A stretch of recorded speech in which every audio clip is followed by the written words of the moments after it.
What do you say to young men who come to you for advice, who feel lost, who don't really know where they fit into society? I say that life as a man is exceptionally difficult. I say the most beautiful and the most terrifying thing about being a man is you're born without value. Society doesn't care about you. You're only going to be cared about based on how useful you are. You have the chance to build yourself up and become a superhero if you're prepared to do the hard work and be indefatigable enough to never quit.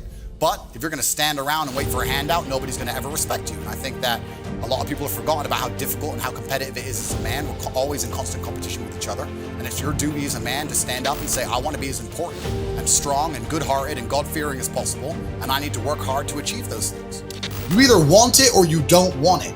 And a lot of people make up a lot of excuses and a lot of reasons for why they don't feel like they want it. Names a single attribute for masculinity which is going to come from a place other than trauma or pain. I talk about this all the time. People say I've had a traumatic life. I say, well, then you're very, very fortunate. You had a traumatic life. Now, you may have misused that trauma. You may have misplaced it. But every single man of value went through trauma and they went through pain. It's going to be painful to get strong, painful to get rich, painful to become important. It's going to be painful to become good with women. Your heart's going to get broken a bunch of times. You have to be prepared for the pain. If you're not ready for pain, you're never going to be anything that matters. My kickboxing coach used to say to me, I used to come in the gym, say, what do you hate the most? And I said, I hate running. I say, okay, you're going running. I say, why? He goes, because whatever you hate is what you need. Whatever you hate is what you need. I want to spar, bag work, pads, no problem. Running, I didn't want to run, but that's what you need.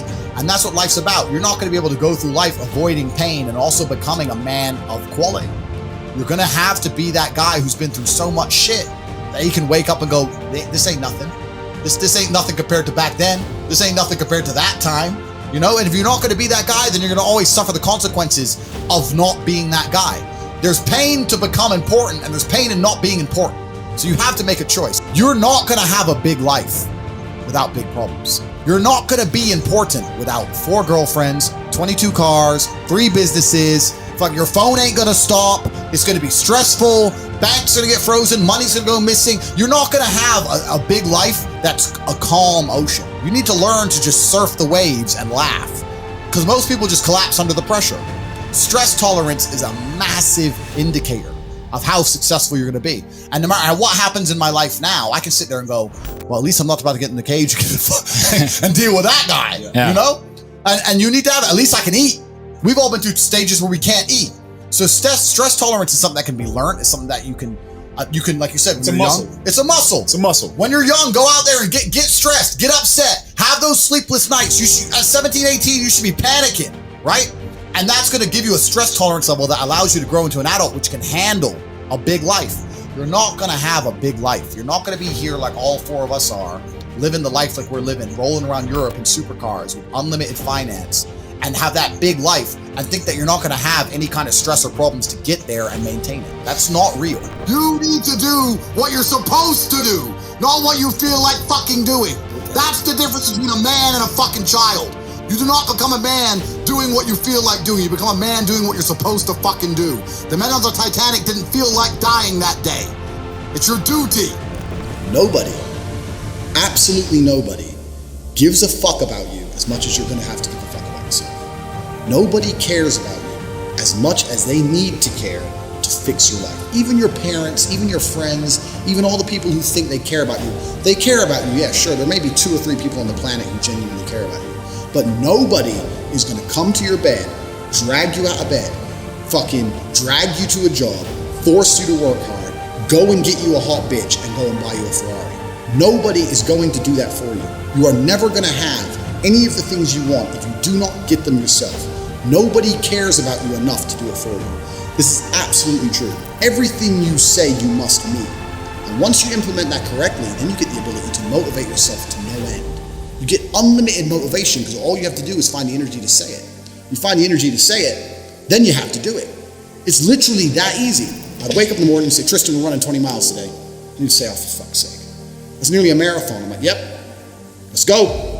Doesn't matter if it takes all fucking day. I said it. And if I say something, it has to happen. That is the power to unlimited motivation. And that's the power to be taken seriously across all spheres of your life. You need to be perspicacious. You need to understand that in this world, there's a whole bunch of people doing amazing shit that you are not doing. And that needs to piss you off.